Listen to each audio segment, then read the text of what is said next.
পটুয়াখালী, দক্ষিণ বাংলার ফুলের কলি আমাদের এই পটুয়াখালী। আজকে পটুয়াখালীর সমস্ত সৌন্দর্য আপনি আর আমি উপভোগ করবো। তো চলুন একসাথে উপভোগ করা যাক।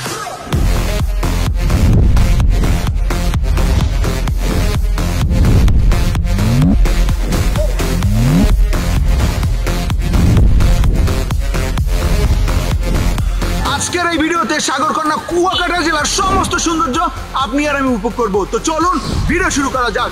Hello guys, it's me Laksu and welcome to my blog Patuakhali.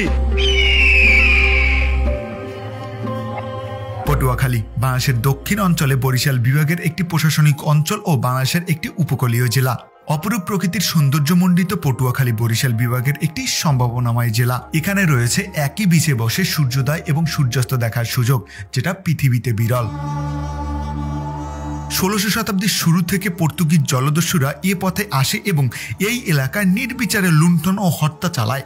স্থানীয় লোকেরা এই হানাদারকে নটুয়া বলতো এবং তখন থেকে এখানে একটি খালের নাম হয় নটুয়ার খাল। কথিত আছে এই নটুয়ার খাল থেকে পরবর্তীতে এই এলাকার নামকরণ করা হয় পটুয়াখালী। আবার অন্য মতে একসময় এই এলাকায় পটুয়ার দল বাস করত। এরা নিপুণ হাতে মাটির পাত্র তৈরি করে তাতে নানা ধরনের ছবি সন্নিবেশ ঘটাতো। তাদের মতে এই পটুয়া থেকেই পটুয়াখালী নামের উৎপত্তি হয়। আজকের এই ভিডিওতে পটুয়াখালী জেলার সমস্ত সৌন্দর্য আপনাদের সামনে তুলে ধরবো এবং ভিডিও শেষে কমপ্লিট একটি ভ্রমণ গাইডলাইন দিব। তো অবশ্যই ভিডিওটি না টেনে শেষ পর্যন্ত দেখবেন। আপনি যদি ট্রাভেলিং টাইমে নিজেকে আরো স্মার্টভাবে প্রেজেন্ট করতে চান তাহলে এই ট্রাভেল টি শার্টটি আপনার জন্য। টি শার্টটি পাওয়া যাচ্ছে স্বল্প মূল্যে বিভিন্ন কালারে। টি শার্টটি অর্ডার করতে যোগাযোগ করুন লাক্সু পয়েন্ট ফেসবুক পেজে। লাক্সু পয়েন্ট ফেসবুক পেজে আপনি ট্রাভেলের সমস্ত গেজেট অর্ডার করতে পারবেন। তাই আর দেরি না করে লাক্সু পয়েন্ট ফেসবুক পেজে গিয়ে অর্ডার করুন আপনার পছন্দের গেজেটটি, কিংবা স্ক্রিনে দেখানো নাম্বারে যোগাযোগ করেও অর্ডার করতে পারেন।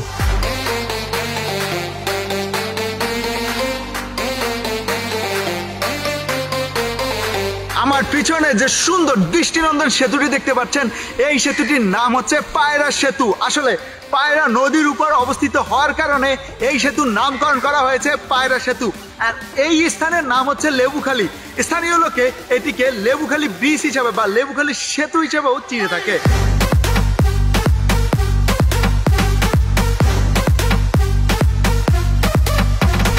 এত সুন্দর দৃষ্টিনন্দন একটি ব্রিজ সুন্দর একটি কাজ করে, সেটি হচ্ছে কি জানেন, যে এই বৃষ্টির ফলে বা এই বৃষ্টি নির্মাণের ফলে দুইটি জেলা একত্র হয়েছে। আমার পিছনে দেখতে পাচ্ছেন বরিশাল জেলা, আর আমি দাঁড়িয়ে আছি এখন পটুয়াখালী জেলাতে। এই দুইটা জেলাকে একত্রীকরণ করেছে এই বৃষ্টি। আসলে বৃষ্টি দেখতে খুবই সুন্দর এবং দৃষ্টিনন্দন। আর এই বৃষ্টি উদ্বোধন হয় 2021 সালের 24শে অক্টোবর।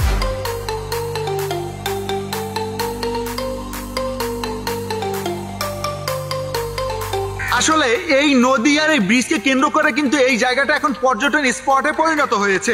মূলত পটুয়াখালীর মানুষ এবং বরিশাল যে জেলার মানুষের কাছে এটি কিন্তু খুব সুন্দর একটি জায়গা এবং এখানে প্রচুর পরিমাণ লোক আসে। আমার পিছনে দেখতে পাচ্ছেন অনেক দোকান, এগুলো বিকেল বেলাতে একেবারে পরিপূর্ণ থাকে, এখানে মানুষে ভরপুর হয়ে যায়। আর এখানে আসলে একসাথে আপনি নদীর সৌন্দর্য উপভোগ করতে পারেন, ব্রিজের সৌন্দর্য উপভোগ করতে পারেন, আর পাশেই রয়েছে ক্যান্টনমেন্ট শেখ হাসিনা সেনানিবাস।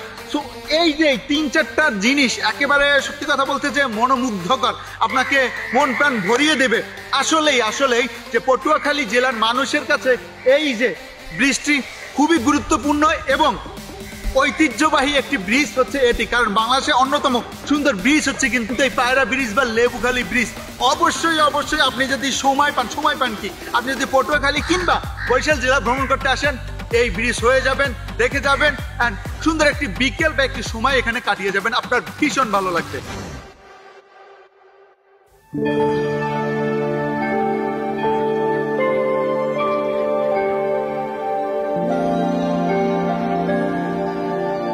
আমি এখন আছি পটুয়াখালীর একমাত্র বিশ্ববিদ্যালয় পটুয়াখালী বিজ্ঞান ও প্রযুক্তি বিশ্ববিদ্যালয়ের সামনে।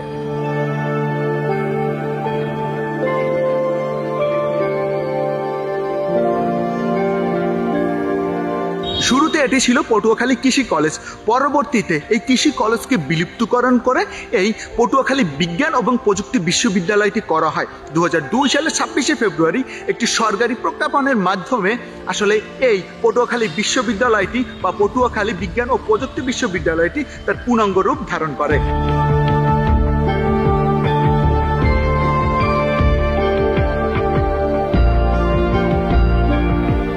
বিজ্ঞান ও প্রযুক্তি বিশ্ববিদ্যালয়ে আপনি আসলে এরকম হল অনেকগুলো পেয়ে যাবেন।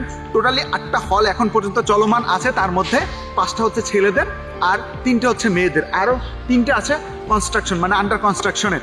তো এই হলটি বঙ্গবন্ধু হল, এই হলটির আশেপাশটা অনেক সুন্দর, তাই আমি আসলাম দেখতে। আসলেই হচ্ছে সুন্দর লাগে, একটা গ্রামের একটা পরিবেশ আছে।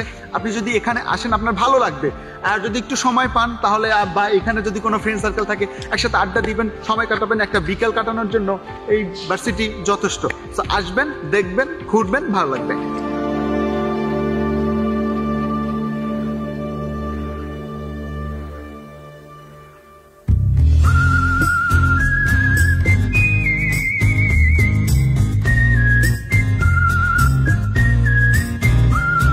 বর্তমানে আমি পটুয়াখালীর সব থেকে সুন্দর একটি জায়গায় আছি, আর এই জায়গাটির নাম আছে সেলফি রোড বা কাশ্মীর রোড। আসলে পটুয়াখালীর নাম বলতে গেলে বা পটুয়াখালীর পর্যটন স্পটগুলোকে বলতে গেলে সবাই আগে বলবে কি, ভাই আপনি কি সেলফি রোডে গিয়েছেন বা আপনি কি কাশ্মীর রোডে গিয়েছেন? আমি কিন্তু এই রোডেই আছি। আর এই রোডটা সেলফি রোড হিসাবে আগে সবাই চিনত, কিন্তু কাশ্মীর রোড হিসাবে পরিচয়ের একটা হিস্টোরি আছে। সেটা হচ্ছে কি আর কি ভারতের উন্নয়নের জন্য কোনো একটা ম্যাগাজিনে আর কি ভারতের যেসব উন্নয়ন হয় তো ওই উন্নয়নগুলো শো করতেছিল, তো তখন হচ্ছে ভুলবশত কাশ্মীরের সৌন্দর্য দেখাতে গিয়ে ওই কাশ্মীরের জায়গায় হচ্ছে এই সেলফি রোডের একটা আর কি পিকচার ওখানে শো করায়। তো পরবর্তীতে এটা নিয়ে প্রচুর পরিমাণ সমালোচনা আলোচনা হয়, অ্যান্ড তারপরে এই রোডের নাম সবাই হচ্ছে কাশ্মীর রোড হিসেবে আর কি চিনা থাকে।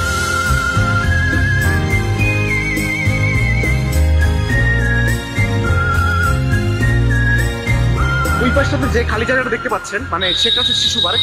সেটা একসময় ওখানে সার্কাস হইতো, মেলা হইতো, টোটাল একটা খালি একটা মাঠ ছিল সোজা কথা।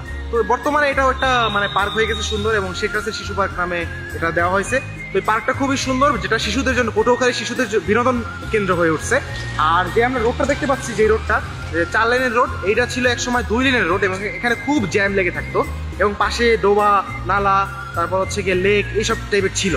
তো এখন হচ্ছে সেখানে 4 লেনের রোড হয়ে গেছে, এবং এখানে এখন কোনো জ্যাম বাজে না, খালি রাস্তা থাকে এবং মানুষ খুব স্বাচ্ছন্দ্যের সাথে চলাচল করতে পারে।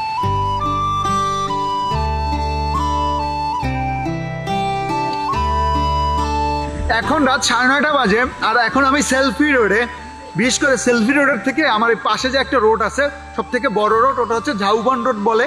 ওই রোডটা অস্থির লাগছে আমার কাছে, মনে হয়েছে কি আমি হচ্ছে রাজশাহী শহরে আছি।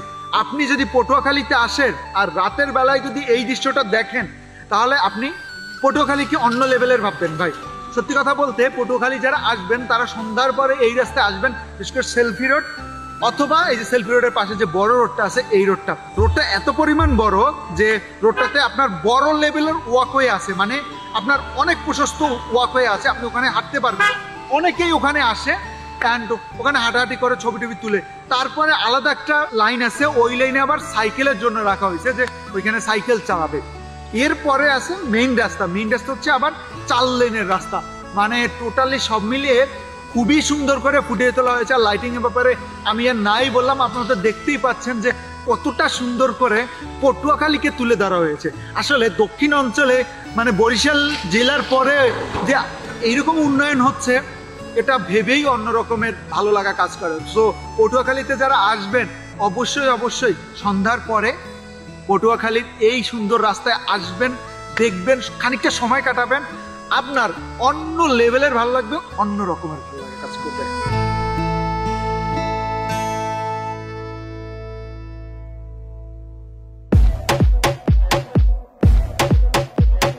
আমার পিছনে যে বড় চুল্লিটি দেখতে পাচ্ছেন এটি হচ্ছে পায়রা তাপ বিদ্যুৎ কেন্দ্রের চুল্লি। এখন আমি আছি পায়রা তাপ বিদ্যুৎ কেন্দ্রের একেবারে সামনে, যদি ভিতরে প্রবেশ করতে দেয়নি, কারণ বাহির থেকে যারা আসে তাদেরকে ভিতরে প্রবেশ করতে দেয় না। তারপর এখন আপনারা দেখতে পাচ্ছেন কত সুন্দর লাগে। আর মূলত এই বিদ্যুৎ কেন্দ্র নিয়ে বলতে গেলে এই বিদ্যুৎ কেন্দ্র কিন্তু বাংলাদেশে একেবারে অপরিহার্য একটি বিদ্যুৎ কেন্দ্র, কারণ এটা থেকে কিন্তু বাংলাদেশে হিউজ পরিমাণ বিদ্যুৎ সাপ্লাই হয়।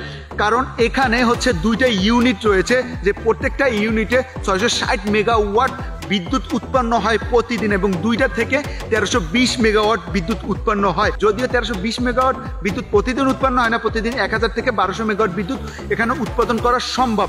এবং এইখানটার বিদ্যুৎ উৎপাদনের জন্য প্রতিদিন 12,000 টন কয়লার প্রয়োজন হয়।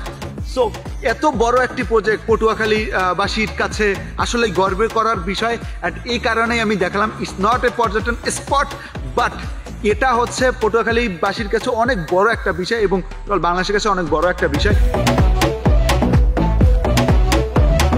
মূলত এখানে আসলে আপনি প্রবেশ করতে পারবেন না, কারণ যারা বাইরে থেকে আসে তাদেরকে প্রবেশ করতে দেওয়া হয় না। তারপর দেশের এত বড় একটি প্রকল্প, এটা যদি না দেখায় তাহলে আসলে নিজের মধ্যেই কেমন যেন রিগ্রেট ফিল হবে।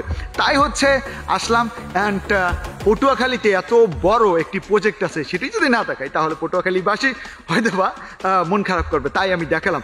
মাঝখানে আর কি কয়লার জন্য 20 দিন, টানা 20 দিন হচ্ছে এই বিদ্যুৎ কেন্দ্র বন্ধ ছিল এবং এখন আবার সচল হয়েছে।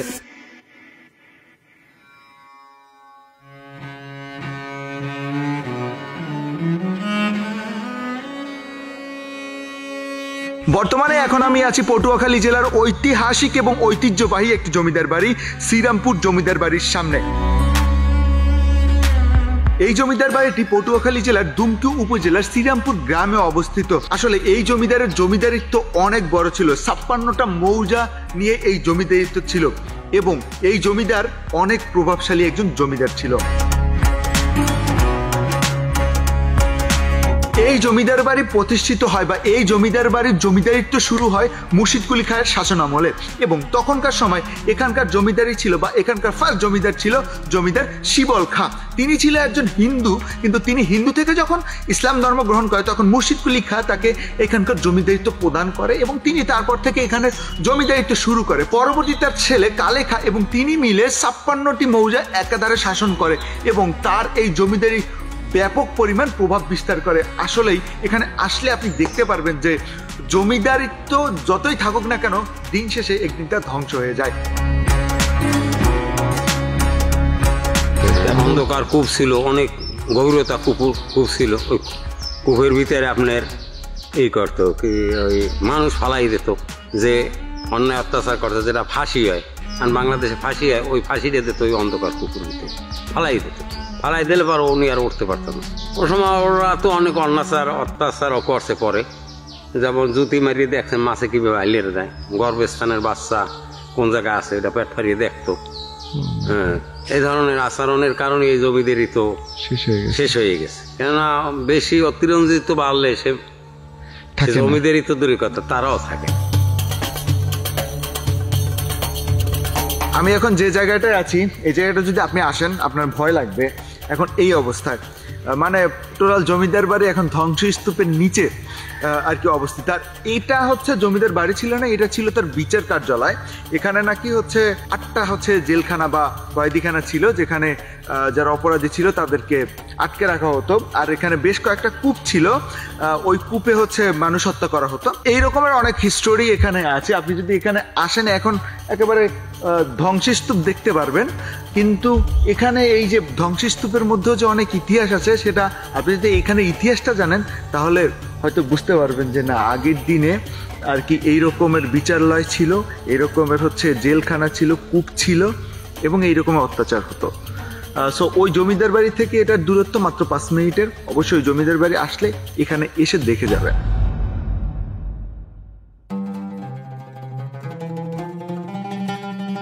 বর্তমানে এখন আমি আছি পটুয়াখালী জেলার মির্জাপুর উপজেলার ঐতিহাসিক একটি স্থানে এবং আমার পিছনে যে মসজিদটি রয়েছে এই মসজিদটির নাম হচ্ছে ঐতিহাসিক শাহী মসজিদ।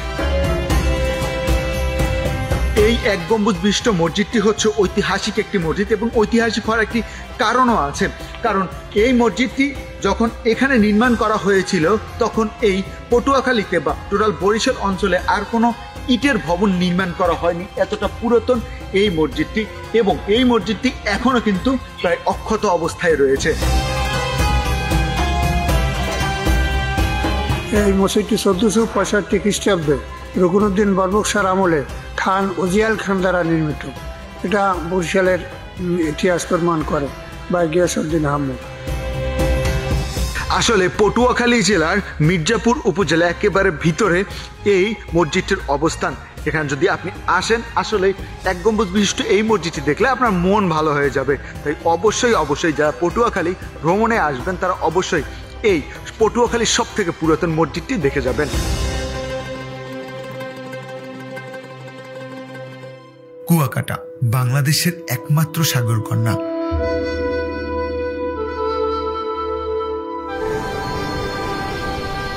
অপরূপ প্রকৃতির সৌন্দর্যের দেশ আমাদের এই বাংলাদেশ। চারপাশে যেদিকে তাকাই সেখানে প্রকৃতির অপার সৌন্দর্য দেখতে পাই।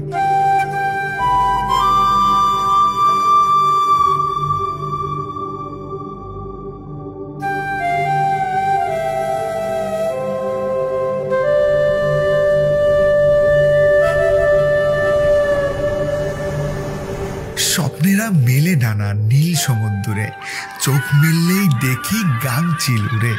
নীল সাগরে ভাসিয়ে দিব সকল শূন্যতা, তোমার মাঝেই আমার আছে সকল পূর্ণতা।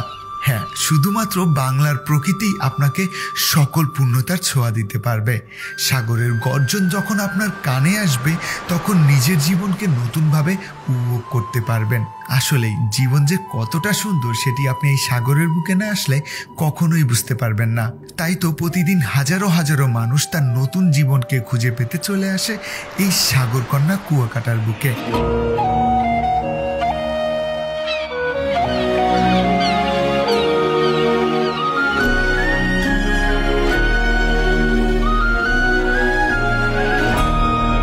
কুয়াকাটার সৌন্দর্য নিয়ে আমার 2টি ভিডিও করা আছে, যে ভিডিওতে আপনারা কুয়াকাটার সমস্ত সৌন্দর্য সহ ভ্রমণ গাইডলাইন পেয়ে যাবেন। অবশ্যই সেই ভিডিওটি চ্যানেলে গিয়ে দেখে আসবেন। আর আপনাদের সুবিধার্থে ভিডিও এন্ড স্ক্রিনে আমি ভিডিও দুটি দিয়ে দিচ্ছি। অবশ্যই সেখানে গিয়ে কুয়াকাটার আসল সৌন্দর্য দেখবেন। শুরুতেই বরিশাল থেকে পটুয়াখালী যাওয়ার সময় পায়রা সেতুতে নেমে যাবেন। পায়রা সেতু দেখা শেষ হলে সেখান থেকে 50 টাকা রিক্সা ভাড়া দিয়ে চলে যাবেন পটুয়াখালী বিজ্ঞান ও প্রযুক্তি বিশ্ববিদ্যালয়। বিশ্ববিদ্যালয় থেকে 15 টাকা অটো ভাড়া দিয়ে চলে যাবেন বাস স্ট্যান্ডে। তারপরে বাস কিংবা সিএনজি দিয়ে চলে যাবেন পটুয়াখালী শহরে। সেখান থেকে রিক্সা নিয়ে সেলফি রোড এবং ঝাউবন সহ শহরটাকে ঘুরে দেখবেন। তারপরে 20 টাকা রিক্সা ভাড়া দিয়ে চলে যাবেন খেয়াঘাটে। সেখানে নদী পার হয়ে 100 টাকা বাইক ভাড়া দিয়ে চলে যাবেন শ্রীরামপুর জমিদার বাড়ি দেখতে। জমিদার বাড়ি দেখা শেষ করে আবার পটুয়াখালী শহরে চলে আসবেন। এসে 10 টাকা অটো ভাড়া দিয়ে চলে যাবেন শহরের চৌরাস্তায়। সেখান থেকে 20 টাকা বাইক ভাড়া প্লাস 20 টাকা ট্রলার ভাড়া প্লাস 100 টাকা অটো ভাড়া দিয়ে আপনি চলে যাবেন মসজিদ বাড়ি শাহী মসজিদে। মসজিদটি দেখা শেষ করে সেখান থেকে 20 টাকা অটো ভাড়া এবং 20 টাকা ট্রলার ভাড়া এবং 10 টাকা অটো ভাড়া দিয়ে চলে যাবেন মেইন রোডে। মেইন রোডে গিয়ে 50 টাকা সিএনজি ভাড়া দিয়ে চলে যাবেন তাপ ও বিদ্যুৎ কেন্দ্রে। বিদ্যুৎ কেন্দ্র থেকে পানি জাদুঘরেও যেতে পারেন কিংবা একবারে বাস বা সিএনজি নিয়ে কুয়াকাটাতে চলে যেতে পারেন। আর কুয়াকাটা গেলে অবশ্যই কুয়াকাটার মৎস্য আড়ত দেখে নেবেন। সো আজকের মতো এ পর্যন্তই। দেখা হচ্ছে নতুন কোনো দিনে নতুন কোনো ভিডিওতে। সেই পর্যন্ত ভালো থাকবেন, সুস্থ থাকবেন আর আমার জন্য দোয়া করবেন। আল্লাহ হাফেজ।